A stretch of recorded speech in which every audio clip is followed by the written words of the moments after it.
This is a country report on Venezuela for International Business by Jason Massie.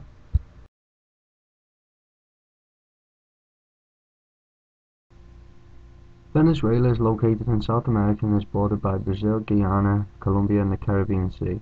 The capital city of Venezuela is Caracas and the national currency is the bolivar.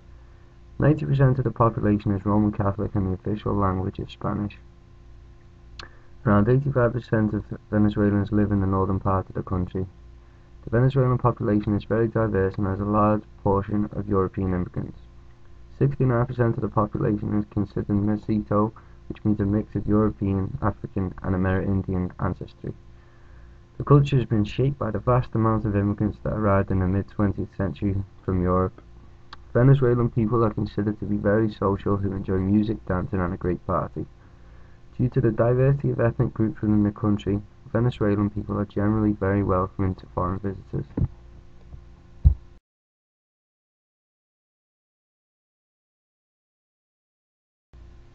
Venezuela continuously experienced high inflation rates and saw the bolivar devalued on numerous occasions. The black market is widely used across Venezuela, with the US dollar being the preferential currency used. This following video will give us an insight into the problems the country is currently facing.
The recent death of former President Hugo Chavez on March 5, 2013, after over a year-long battle with cancer, has left the country in political uncertainty.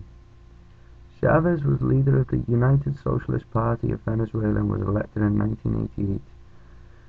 During his time in office, Chavez became somewhat of an idol within the country, focusing his efforts on increasing equality. He fiercely rejected Western US views and believed that the health and social well-being of a population was of paramount importance. He strived to improve life for the working class and the poor. Throughout his reign, Chavez did much good. However, the bad certainly outweighs the good by a long stretch. The following slide will take a look at some of the trends during Chavez's reign.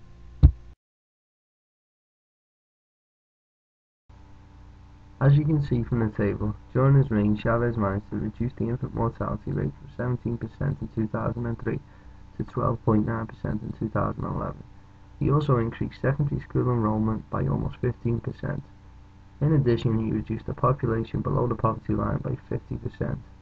Furthermore, the country has seen an increase in GDP and FDI during his reign, and he has more than halved the unemployment rate. It is clear that Chavez has had quite a positive influence regarding the social well-being of the Venezuelan people. However, it is important to look beyond these statistics to understand Venezuela as a nation. Despite an increase in FDI, what the report concludes is that Venezuela is not a very attractive proposition for people looking to do business there. FDI is very low compared to other countries in the South American region, and as a result the country struggles to compete in the global economy despite having the second largest crude oil deposits in the world. The oil industry is also centralized to the government, which results in little national competition, and therefore innovation is lacking. The government must have a 60% stake in all new oil ventures. The country is ranked 180th in the world when it comes to ease of doing business, and it takes 142 days to start a business that requires 17 procedures. Corruption is very high in Venezuela, and it is known for human trafficking and as a pathway to the distribution of illicit drugs to USA and Europe for neighboring country Colombia. As you can see from the map provided by the Corruption Perception Index 2012, the darker the country is, the more corrupt it is, and Venezuela is one of the darkest countries out there. As you can see from the flowchart, Venezuela has experienced a major rise in homicidal violence. This table, which was included in Briceño Leon's 2012 article called Three Phases of Homicidal Violence, links in with the recent claim that it has one of the highest murder rates in the world. The Venezuelan Violence Observatory report states that murder rates in Venezuela have risen by 12% in the past year.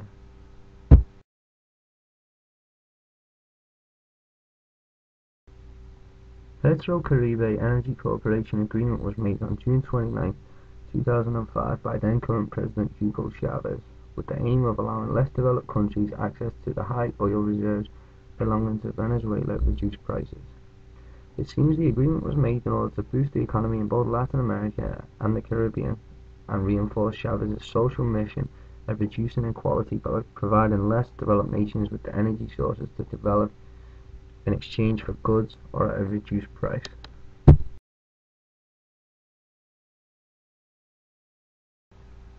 In 2009, Venezuela signed an arms deal worth $3 billion with the Russian government to supply Venezuela with battle tanks and sophisticated surface-to-air missile systems.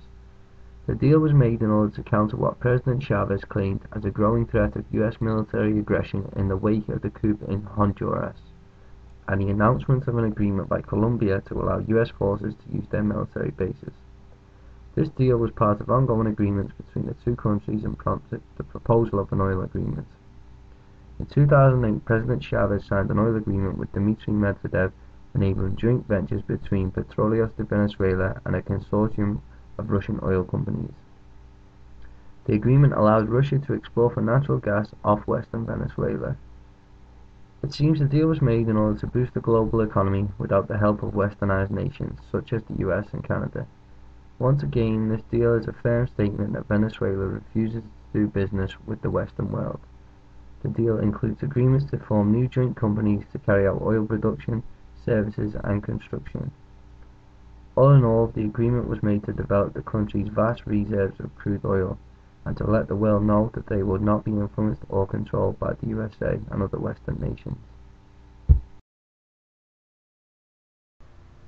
So what lies ahead for Venezuela? After Chavez's death, the race is on to elect a new president. Recent polls have Chavez's right-hand man Nicolas Maduro way out in the lead, with rival Enrique Capriles trailing behind. It comes as no surprise to me that the same political party will win the election due to the corruption and lack of democratic rights the Venezuelan people have. The poor and working class seem to think that socialist reform is the way forward. However, it is clear that Venezuela is in a complete mess when it comes to addressing economical and political performance, and the rising murder rate means that whoever takes control will have a tough job on their hands.